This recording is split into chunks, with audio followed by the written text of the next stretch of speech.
So, turns out we might have on our hands an actual leak of the PlayStation 5 not Slim, which, I don't know. I don't know, guys.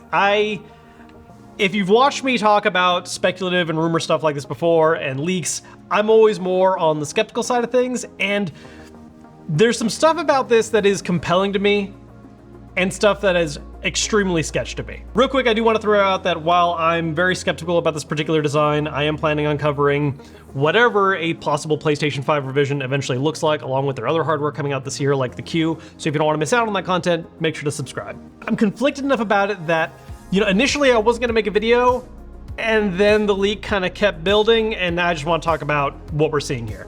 So to begin with, if you haven't seen any of this, basically earlier today there was a post from a former journalist at Wired and VGC saying that, hey, this is the first image of the PS5 revision that is coming out later this year. It was posted on this one forum. And then another account under the name BWE Dev, who had previously claimed to have seen what the system looked like, said, hey, yep, this is the system that I saw, which, just seeing a single still frame image in that claim, I was like, nah, I don't know, guys, I don't believe this at all.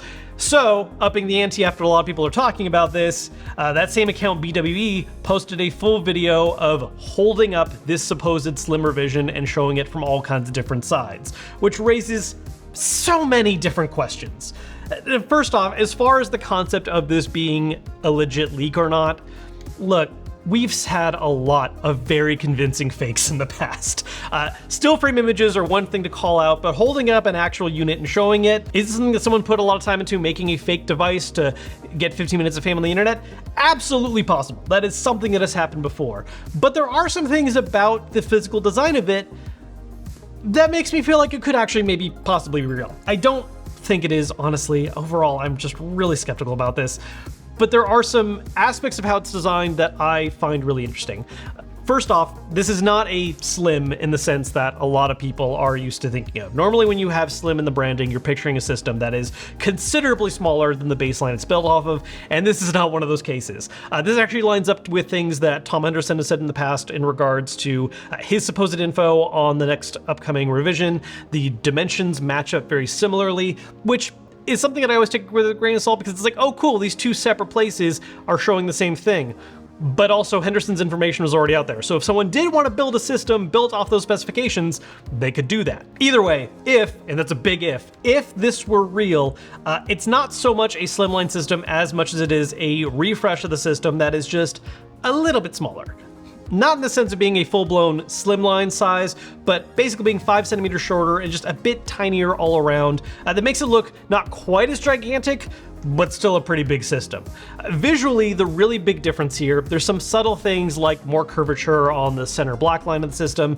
The biggest thing though is the plate designs, where they look similar at first glance, but the biggest thing is that there is this black line running through the middle of them, which at first might make you think, well, why would they do that? And the more I look at this video, the thing about the black line that's actually really intriguing to me is how it plays into the other rumor about their upcoming revision, the fact that it would have a detachable disk drive. The claims about a revised PlayStation system later this year is that PlayStation would be getting rid of the disk model system entirely in favor of having a digital-only version that has a detachable disk drive. Now, when most people have talked about this concept, they've pictured a standalone system with a disk drive that you would just attach via USB or USB-C. Looking at this design in this video, where it does have a drive bump going on, it's possible that the reason why there is that dividing line there, if this were real, is because you can actually pull off that part of the plate, which includes having the disk drive as part of it. The system would ship with a flush one that is just a flat line like the all-digital system would be, and then if you bought the detachable disk drive, it's a whole plate section that you would pull off and it has a place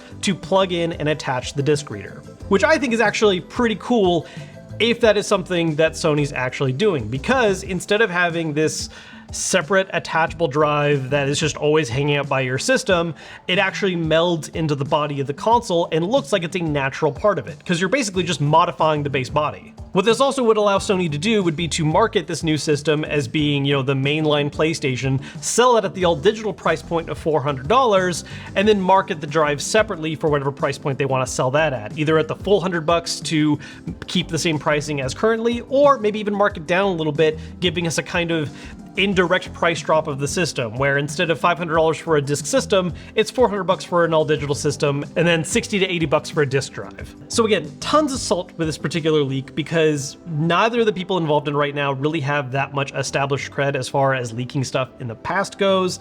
And while a physical model being held up in a video and moved around is compelling, it's exactly the kind of thing that if someone wanted to put a lot of effort into a major faked moment just to mess around with press and everything, that's the kind of effort you could put in, because we've seen that kind of thing happen before. One other thing about this design that does make me a little skeptical is the USB design, where it's dropping USB-A entirely on the front of the system and instead having two USB-C ports in the front. And the reason that's weird to me is that USB-A is what they ship for their controllers. So if they're using USB-A to C cables for the controllers still, you no longer have an easy place to plug that into the front of the system. They would need to update and replace those cables with USB-C to USB-C. And that just feels weird to me.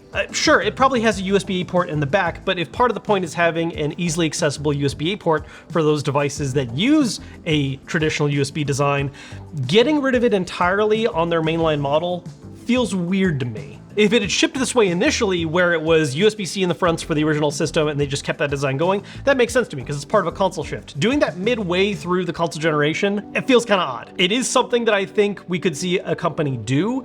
It's just not something I would expect and is one of the design changes in the system that I personally find really weird. Now, it is worth noting that new DualSenses don't ship with A to C cables. They don't come with any cables at all.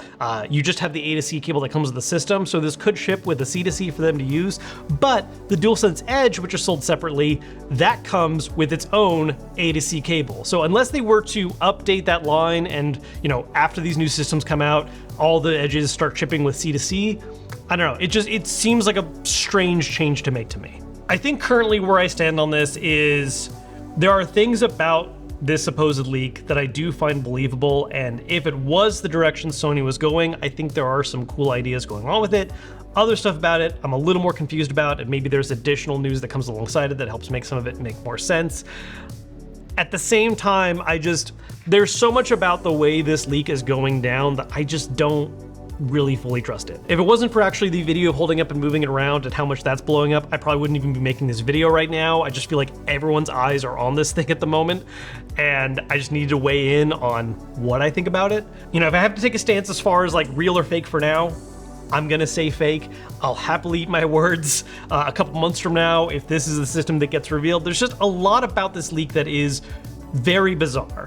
Where that video came from, why the system is one that already has a disk drive attached, either because the system actually is going to be one that already has a disk drive and previous rumors were wrong, or it's showing what the attachment's like when it's already attached, the change in the USB ports, just the general whole thing of this just doesn't feel right to me. And again, it does match up with some previous rumors in terms of things like its size and dimensions, but because those are rumors that were already previously around for quite some time, there's plenty of time to work with building something that matches those specifications and concept. So that's where I'm ending up. Let me know what you guys think down below in the description. Do you think this is real? Do you think this is fake? If you do think it's fake, what would you hope is different about it? If you think it's real, do you like it? Do you not? Just let me know down below in the comments. As always, if you enjoyed this video, hit the thumbs up button to let me know. Subscribe if you haven't yet, and I'll see you guys later. Hopefully with actually knowing what this thing really is.